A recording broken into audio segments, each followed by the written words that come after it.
into one of the Patriots' first offensive plays.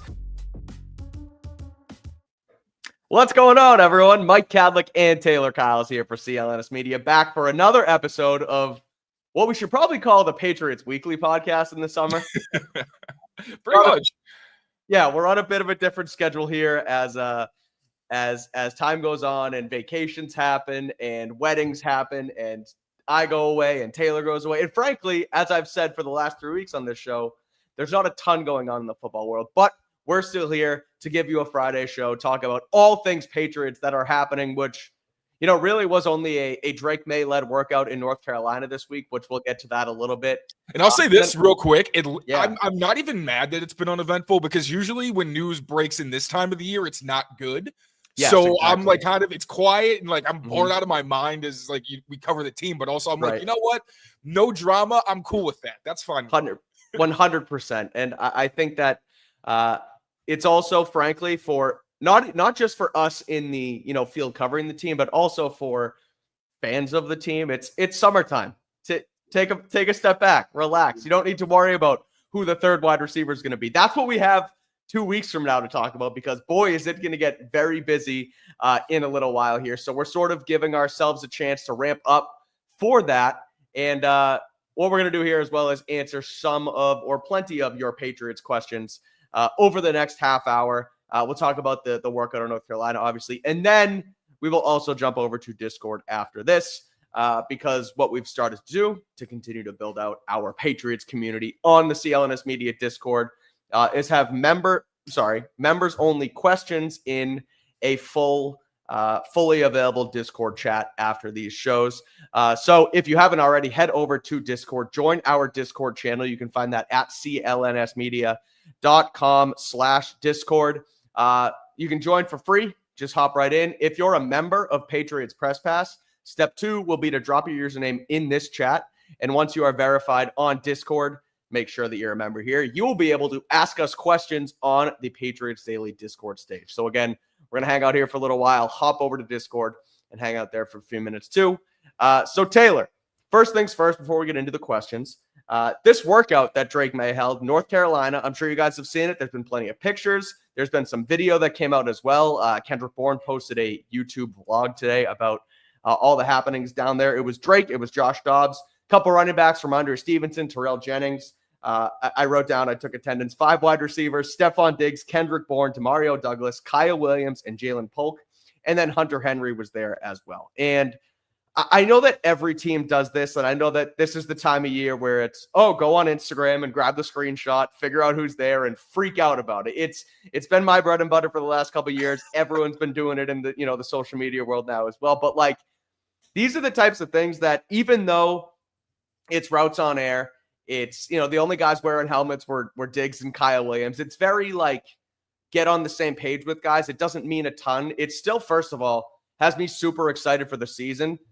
But it also, maybe it's a false flag and false hope for me, but it has me almost more intrigued and more, positive in this wide receiver room. Because I think when you watch these guys in Diggs, who's coming off an ACL last year, Kendrick Bourne, who's in year 2. Yes, they're just videos posted to social media. Yes, they're just vlogs, but they look a little quicker. They look like they're getting along, have a good camaraderie, and like that can sort of build into a positive season. So overall, it's cool. It's fun to see, but just wanted to get your take on, on what you saw or, what we know of this workout. That also, I think it's important to note, again, not that these second-year players don't always do this, but Drake Maye brings the guys down to North Carolina. They get a house in North Carolina. They go have fun on the lake. Like, recreate the Titans touchdown. yeah, right. So like, that's the kind of stuff where maybe it's more so a fan thing, but like, it's stuff that gets you excited for the football season coming up for sure. For sure. And the camaraderie, I think, is significant. Of course, these are videos that we can't overhype. Like, it is very dangerous to talk about, like, if a guy's injured, to comment on how much better he looks, unless it's dramatic, like obviously Stephon Diggs. 100%. Like, when you see him running around coming off a torn ACL, that's very different. But at the same time, I think Drake Maye has mentioned that when it comes to building rapport with receivers, the first step is routes on air. And then the next step is man coverage. And then after that, it's really zone. So This, I think, is significant so they can get their timing down, especially the guys that he's not really familiar with. I love that Jalen Polk was there, that he was putting in that work. Kyle Williams kind of like vibing with the older guys. Did a little boxing thing with KB. I thought that was pretty funny. So the bonding, I think, just working on the early stages of that chemistry, just continuing to tweak what they're doing and getting tighter, because we know, seeing it with all the best Patriots teams, you felt really like they were a family.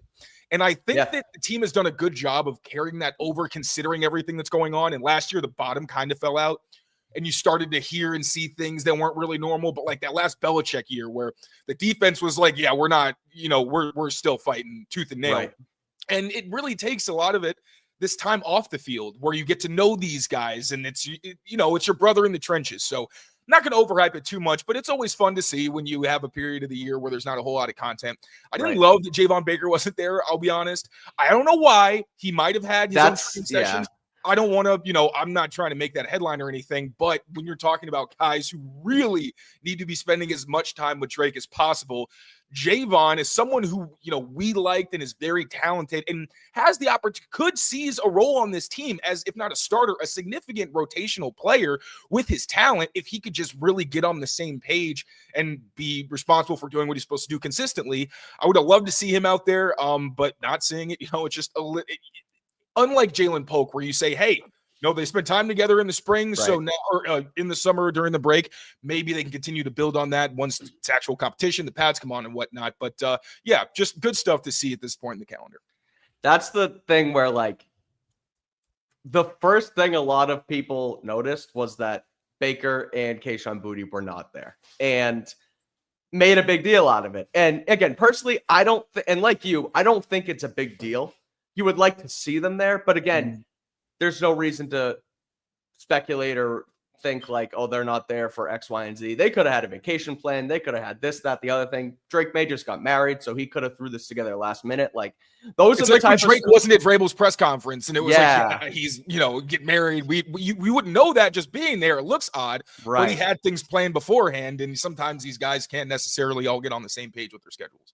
Exactly, and so while it may from the outside not be the best look because of his stance on the team, even Kayshon Boutte, like, kind of already built a little bit of a rapport with Drake Maye. Kind of, he doesn't have a spot on the roster by any means, but he's a veteran. He proved himself last year to be someone who is at least serviceable, where Javon hasn't. So there's also a discrepancy between those two guys. But I also, in the summer, when not only is it not a voluntary workout, it's literally like, it's not only is it, it's not a team voluntary workout. It's just a couple of guys getting together. It's not something to look into, but I still do think it would have been nice to see him there. But at the end of the day, it doesn't really matter. We will get into some of your Patriots questions. You guys asked a ton of them. So we will get to some of those. If you have any, throw them in the chat as well. I did see something funny. There's a celebrity golf tournament going on in Lake Tahoe this week. A bunch of football players there and stuff. And I actually... what'd you say? Isn't it like Brady and Peyton Manning always there? Yeah, Mahomes and Allen. And who else is there I saw is one Mike Vrabel. He is out there hanging out. I saw this on Vrabel's son's Instagram story. That popped up on my feed, and him and Tyler Vrabel we're actually seeing shotgun and a beer together out in Lake Tahoe. So that was kind of funny. I didn't pull that because I didn't want to make it a whole thing, but I figured I'd share it on Pat's Daily. I don't know if it's even up anymore, but Vrabel wanted them to shotgun with us when we were at the Combine. Damn it. I guess if you're not in the family, you can't shotgun with Mike Vrabel. So Big Braves having some fun weeks into heading into training camp. So I will say too, Jaheim Bell was actually there. I saw him there for one day too. Give him some credit for showing up and not at the golf tournament in North Carolina for the workout. He does put in the work. You can say what you want about Jaheim Bell. It doesn't always translate, but you cannot say he's not been working his butt off to try to find a role on this team since last season once things kind of clicked for him. 100%. All right, we will get into all of your questions here in just a second, but as you know, we are powered by our friends at PrizePicks, so we'll hear from them, and we will also again go over the fact that we will head from here into Discord. There's almost 500 of you watching live right now, which is pretty good for a summer show on a Friday. So any of you who want to come hang out after the show, go to Discord, join the CLNS BD Discord. Anyone can get into our Patriots Discord channel over there. Members of the Patriots Press Pass channel can ask questions and have them answered by us live on Discord. So we're going to hop over there right after this. So go to clnsmedia.com/Discord if you're a Press Pass member. I see your cat. If you're a Press Pass member, drop your username in this chat. Amit will add you as a member to the Discord channel, and then you'll be able to ask us a ton of questions over there as well. But as we know, we are powered by PrizePicks here on CLNS Media and on Patriots Press Pass. That's the same thing. I'm talking about Patriots Daily. Sorry, I'm trying to find out. Here's our video. Powered by PrizePicks. PrizePicks is the best place to turn your sports knowledge into cash. With millions of members, PrizePicks has made daily fantasy sports accessible to all. And all you got to do is pick more or less on at least 2 players for a shot to win up to 2,000 times your cash. So run your game all season long on PrizePicks. And if you know ball, basketball, or baseball on throughout the entirety of the summer, and PrizePicks has you locked and loaded up for both. Like we said, it's the best place to get in on the action and win real cash while watching sports all summer long. PrizePicks puts its members first, so all the withdrawals are fast, safe, and secure. When your picks hit, you get the money in as little as 15 minutes. In the app is super easy, simple to use. Create a lineup. All you got to do is pick more or less on a few player stats for your shot to win up to 2,000 times your money. And the app also offers Venmo, Apple Pay, MasterCard, and more for quick and easy deposits into your account. The baseball all-star game's coming up as well. I'm sure there will be a ton of action to get on there. And Caitlin Clark continues to play basketball throughout the summer. She is the hottest star in the league. So, and by hottest, I mean like the best, you freaks. Taylor, I heard you laugh there as well. But PrizePicks. That's how I was laughing. Is the best. So download the app and use code CLNS to get $50 instantly after you play your first $5 lineup. That's code CLNS to get $50 instantly after you play your first $5 lineup. PrizePicks, run your game. It is so hard to get through an ad read when it's the summertime. I apologize. There's a lot going on. Trying to personalize it. Caitlin Clark's a stud. She's really good at basketball, and her numbers are through the roof, and you can use her in your PrizePicks lineup. So go over there today, download the app, use that code CLNS. $5, play it, and you get $50 instantly. All right, so now that we've done that, now that we've botched like the 3rd ad read in a row, the one ad read we have to do all week, and every time I say something stupid during it's because we're out of practice. That's the only reason. I know. No, you know what it is? It's normally when we're in the groove, and that's the wrong lower third too. Normally when we're in the groove of the season, we have a pre-downloaded read that I take and I read it. I write down the things, I record it, I send it to Amit, and all I have to do during the ad reads is click play. I've been too lazy to do that throughout the summer, so I have to ad-lib it, and that's what happens here. But regardless, go to PrizePicks. They help us out a ton, and if you want to get in the action, you can do that as well. All right, let's answer some Patriots questions here before we hop over to Discord, Taylor. First and foremost, I believe it was the first question that came in. It was from Los Talks Pats. He asks, not to be negative, but which of the Patriots' bigger free agent signings are you most worried about? Not every free agent signing will work out, so I'm interested to hear your thoughts. So I've said Carlton Davis a few times. I don't want to get too deep into the weeds there, but it's just because the injury history, the amount of money he is making, the age. I do think he's a very good corner, but I think he's been miscast as a number 1 corner, although he's very competitive. He has a unique skill set, and that his long arms and the fact that he's a very physical, gritty guy. When he gets his hands on you, it's very hard to separate. But I mean, there's a joke also that like the guy's legs are just straight because he doesn't have much bend, which makes it hard to keep up with guys side to side. But as long as you keep him in the right kind of matchups, like he's not going to be a bad player for you. It's just he did get a lot of money. And again, I just wonder how much he's going to be on the field. Although for most of these guys, like I said, I don't really care how much money they got because the Patriots can't spend all the money they have. It's just couple years down the road, if they have to start kind of making some more room, you kind of look at that and say, maybe not a great deal, but still like the player. He looked pretty good in camp as long as he wasn't covering Demario Douglas. So excited to see how he looks. Another one I'll just throw out there is Mac Hollins, just because of the fact that he hasn't played at all. Now, I cannot emphasize enough the value he truly does bring, just as someone who has experience in this McDaniels offense, has also worked with Stephon Diggs or not worked with Stephon Diggs, I'm sorry, but like there's a bit of familiarity there.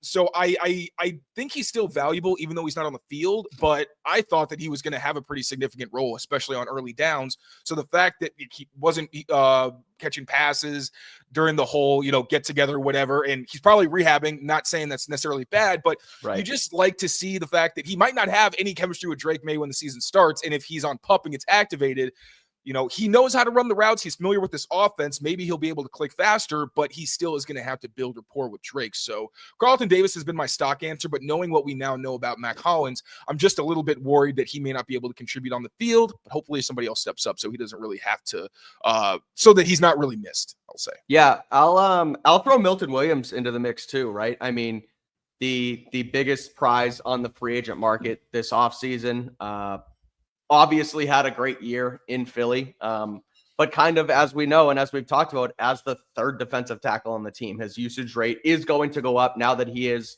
one of the highest paid defenders in football. He is the highest paid player the Patriots have paid since Tom Brady, or even more than Tom Brady, I believe. And so like there's a lot of expectations there, and not that I'm necessarily worried about it, but there's a lot of factors around it that kind of gives it a chance to potentially be a bust, because if he doesn't live up to it, then there's sort of they paid him too much and he's not doing X, Y, and Z, et cetera. But I do think it's a huge contract. So it's a huge contract, which, the NFL makes it relatively easy to get out of huge contracts. And I do think that ultimately you look at the rest of the players around him and Barmore and Keon White, like he's going to be set up for success. There is just a lot of pressure on his plate. So I'm curious to see how he deals with it.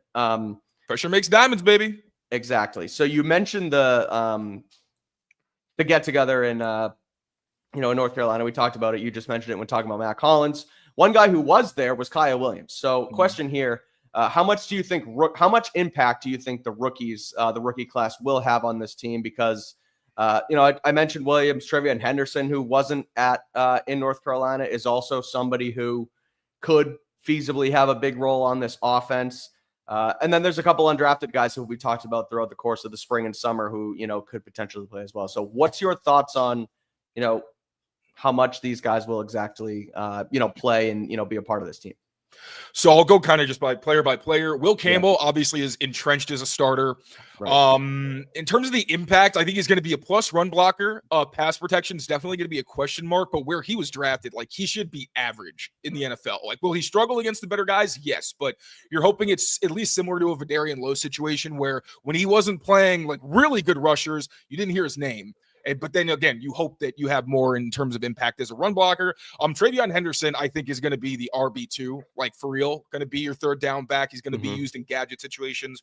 I actually, I think a week ago, posted a whole thread on how Josh McDaniels has used his 2 running back pony package. And if you look at how he's used Rex Burkhead and Brandon Bolden in the past, I think that's going to be very similar to what you see from Trevion Henderson. Kyle Williams is probably the biggest wild card and the guy that you really hope can settle in pretty quickly. With his skill set, I think at the very worst, he's probably going to be like wide receiver 4 for them, where you have him as part of game plans. You want him on the field, but he's not necessarily a starter. So my prediction would be year 1, he's probably a rotational player, but one who's definitely in the mix pretty consistently. Jared Wilson, we have no idea. He has yet to practice.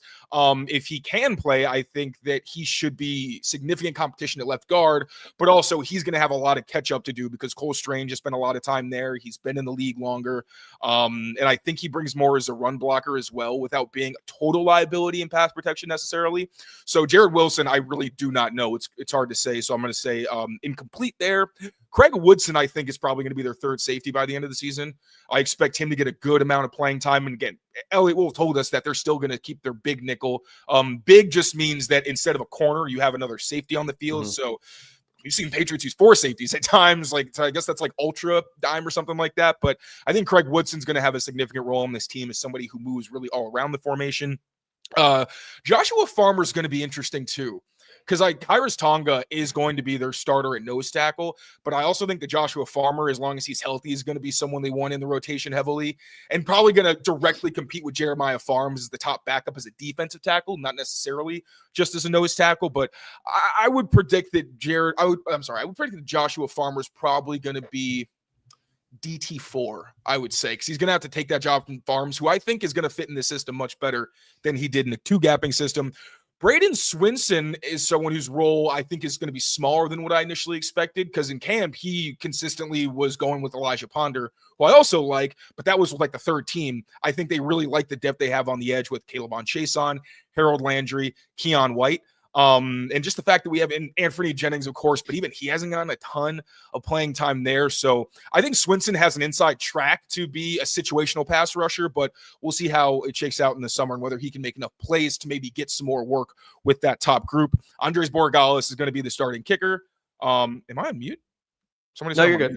Okay. I hear you. Yeah, Andres Borregales is going to be your starting kicker, and he's looked pretty good. Probably going to have some rookie struggles, but he doesn't seem like the kind of guy who gets in his head. That's kind of his reputation as well. So I think he's probably going to be the best kicker that the Patriots have had since Nick Folk.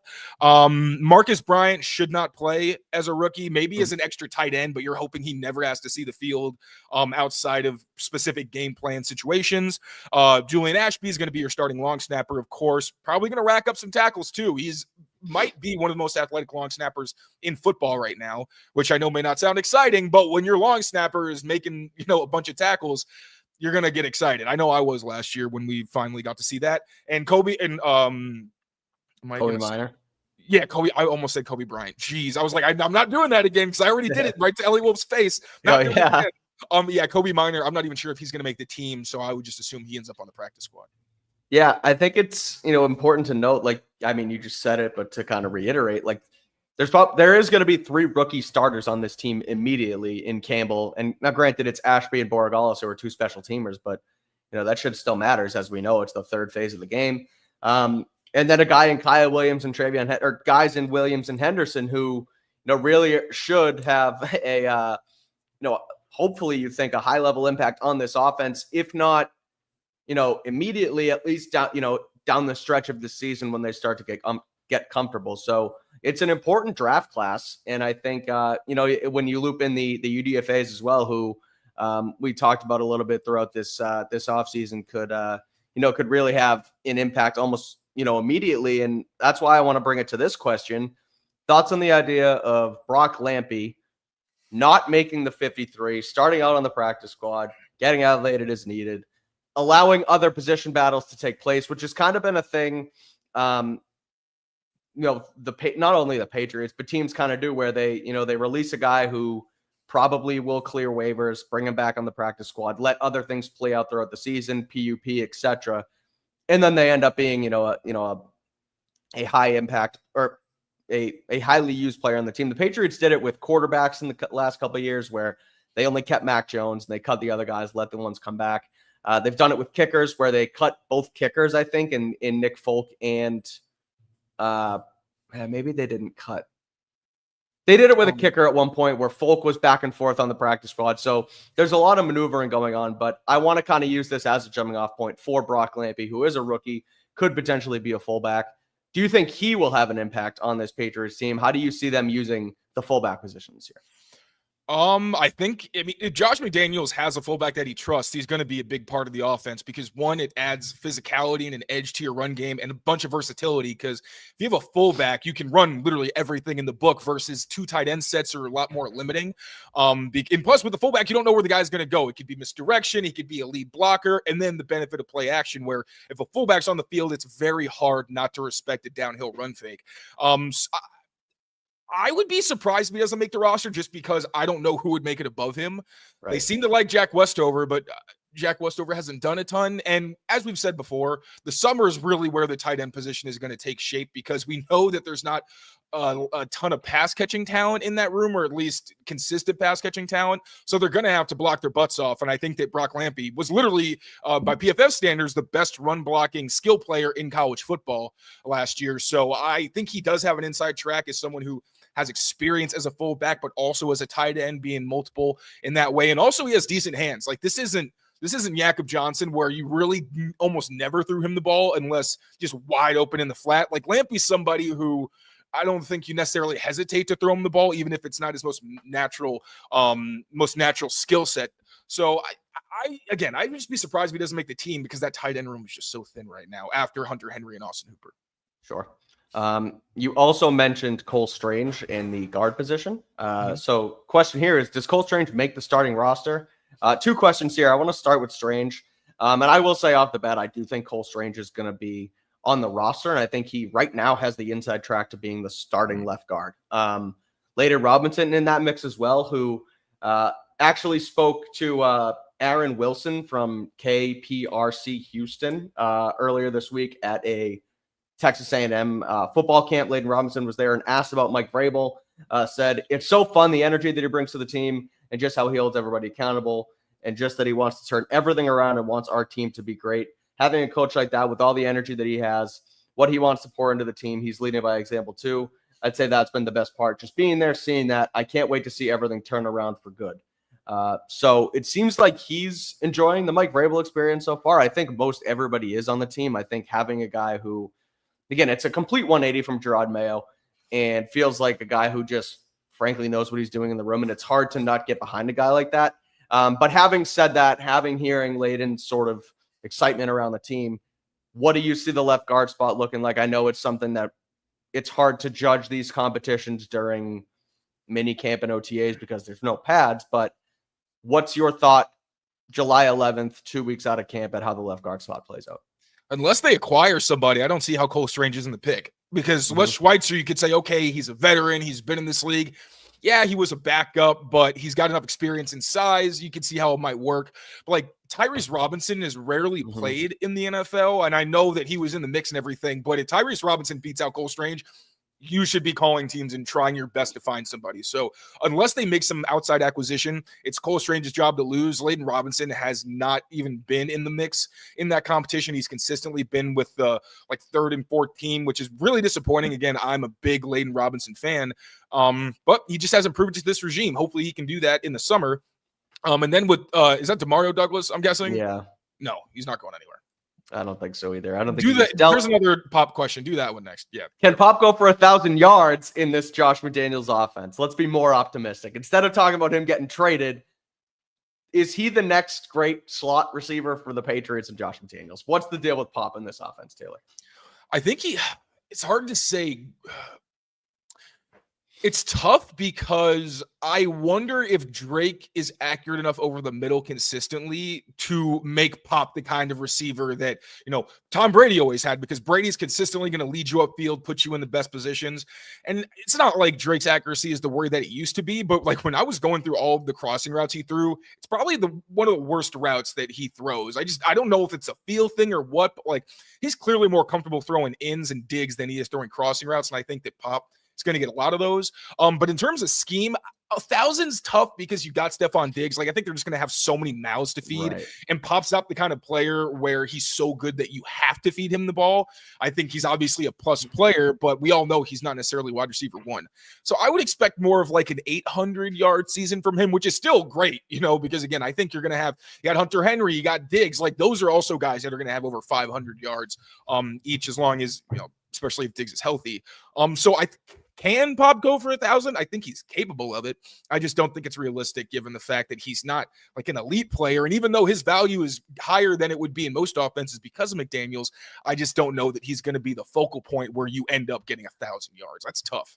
Yeah, it is.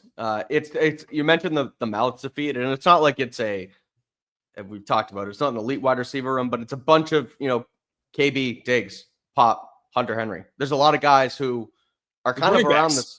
Yeah, right. And so, the running backs too. So there's a lot of guys that, not that they're around the same skill set, but they're around the same caliber of player where there's a lot of options. You're not going to, maybe you scheme things up for Diggs, maybe Pop, stuff like that. But I'm with you. I don't think it's going to be every game. It's, 11 receptions for Pop and, 2 for KB and 2 for Henry. They're going to spread the ball around the field. So it's going to be tough. I do think he will have an impact on the offense though. Here's one that I thought was interesting, and we can kind of dive into why. TreVeyon Henderson is the lone draft pick not signed by the Patriots. The question is TreVeyon Henderson holding out worrisome? I would say no, because he hasn't held out necessarily. He just hasn't signed his contract, which we'll see what happens heading into training camp. He's the lone Patriot to not sign his rookie deal. However, and this is actually from Alex Barth on 98.5 The Sports Hub, wrote this up a couple weeks ago. I don't know how true it is still. This is from the end of June, but second round picks are having a very hard time signing their contracts this year because the first 2 picks of the second round, Carson Schwarzenegger, Jaden Higgins, signed fully guaranteed second round rookie contracts, which is the first time that's happened in NFL history. You know, the way they slot them, the second rounders weren't fully guaranteed, but I guess for some reason, somehow the Browns and where did Higgins go? Texans, yeah, thank you. Signed them to fully guaranteed deals. So now the rest of the second round picks, the trickle down there is kind of happening.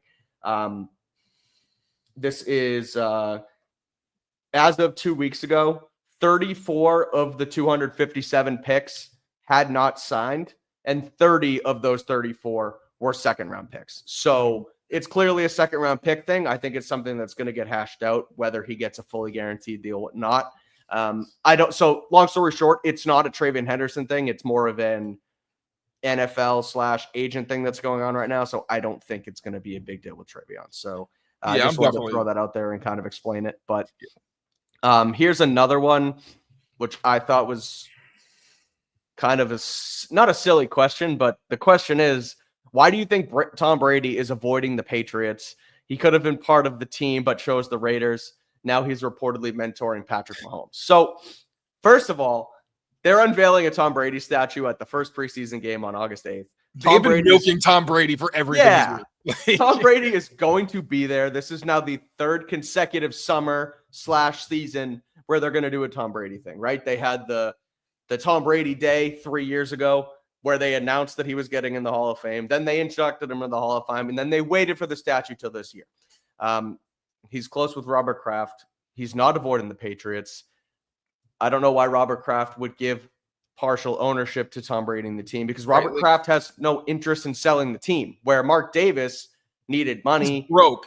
Mark Davis is broke. He keeps hiring coaches and having to fire them. That's why Brady even had the opportunity, because Kraft has plenty of money. He does not need someone else to come in. We also know how he feels about this team. He's a steward of this organization, all that stuff he always says. So, yeah, it's just because Kraft ain't broke like Mark Davis, so he doesn't have to give somebody else part of the team.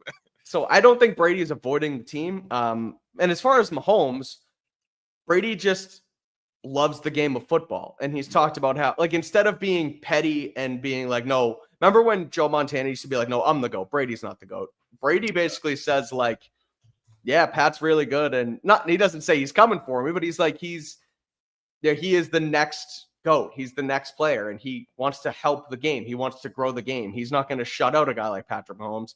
He wants to see the game be played like it used to be when he was, in it. And so he wants to kind of be that force. And it's also like, he's been that with other people too. Like, I think Lamar Jackson has mentioned it. Like, we know Shedeur Sanders, Drake Mays talked about the fact that, like, he has Brady's numbers. So yeah. So I pushed back on the question, long story short. I think Brady and the Patriots are just fine. Him and Kraft on good terms. He loves the organization. Again, that Hall of Fame ceremony. And Bill are on good terms. The only people that aren't on good terms are Robert Kraft and Bill Belichick, and we all know why. Exactly. So just wanted to, kind of put a bow on that Brady and the Patriots are just fine. We'll do a couple more here. Let's see. Actually, let's close it out with this. There are a couple more questions, but we can save some for next week. We also have to hop over to Discord. So this one's relevant. Top 100 players comes out. Christian Gonzalez ranked 84th in the league. On one hand, he's above him, by the way. I saw that. So on one hand, good news that the Patriots actually have a player ranked this year. Bad news. People seem pretty bummed that Gonzo's only at 84. What's your take on the matter? Does he deserve to be higher on the list? I stopped, not to be a jerk, but I stopped caring a long time ago, because every year this list comes out, and every year it's the same conversation of, what? The players voted this guy and he's here? Right. And it's like, it's cumulative. Whether or not they finagle with it, I don't know. I feel like that's just not necessary, but like the players voted. So it's not like it's some big conspiracy. A lot of it is just like, are you on a team that's relevant? A lot of guys may not have even watched Christian Gonzalez because he's not in a lot of primetime games. And even when he makes big plays, like, it's a 1:00 game against the Dolphins. So nobody really cares. Like, actually, that's the funny thing. I think all of his turnovers have come against the Dolphins. And I think that's right. I saw that in the video. Yeah, that was weird. He picked off Anthony Richardson, I think, this year. I think. I thought I saw it in the video, but it could be wrong. Maybe. But I know because he had the touchdown in Miami. He picked off Taylor Huntley, and then last year he picked off Tua. And maybe it was until that last game. But yeah. Anyway, three total interceptions. Where the hell's the game log? Keep going. Okay. But yeah, don't get too caught up in the rankings. They are silly. But it kind of just is what it is. And again, the Patriots are just not a very good team, so he doesn't get a lot of attention. But like, he's an all-pro. We all know that he's not the 84th best player in the NFL. He's much better. Right. Is it ridiculous? Absolutely. But like, these lists are not.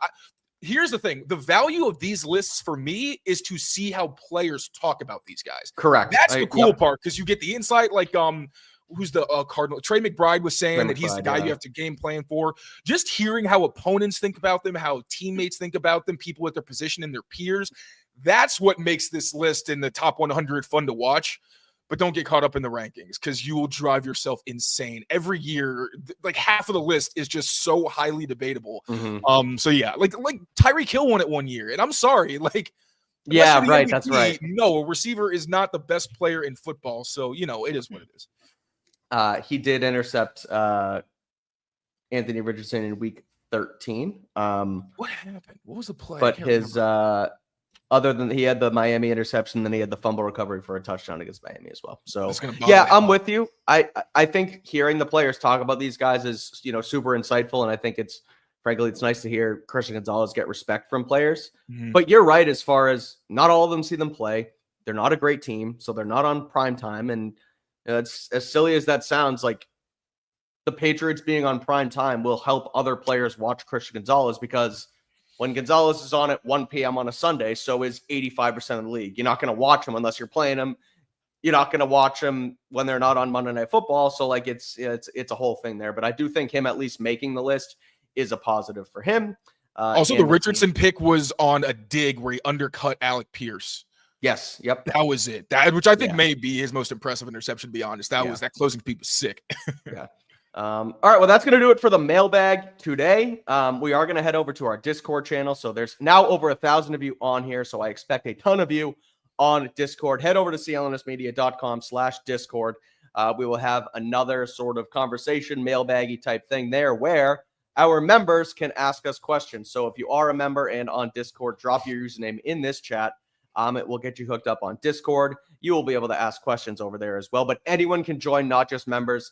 So join our Discord community as we continue to build it out. And thank you guys all for tuning in here, as always, as we wrap up the week on Patriots Daily.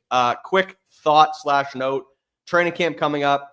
Still TBD on how we're going to work out next week's podcast. But after that, it's full go, full bore here on Patriots Daily. So make sure you rate, review, and subscribe here to the channel.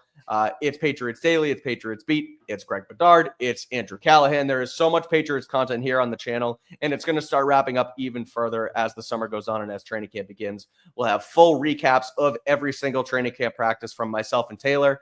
Brian and Alex will be there as well. We'll do some crossovers there. So it's going to be a super, super fun summer into this exciting Patriots season. So again, make sure you keep it here on Patriots Press Pass. Subscribe to the channel here. Again, head over to Discord, hang out with us. What'd you say?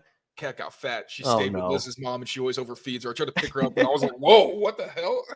Oh, that's funny. All right, well, head over to Discord. Until then, thanks for watching. Take care of yourselves. Take care of each other, and we will see you next week here on Patriots Daily. Peace out, everyone. Bye.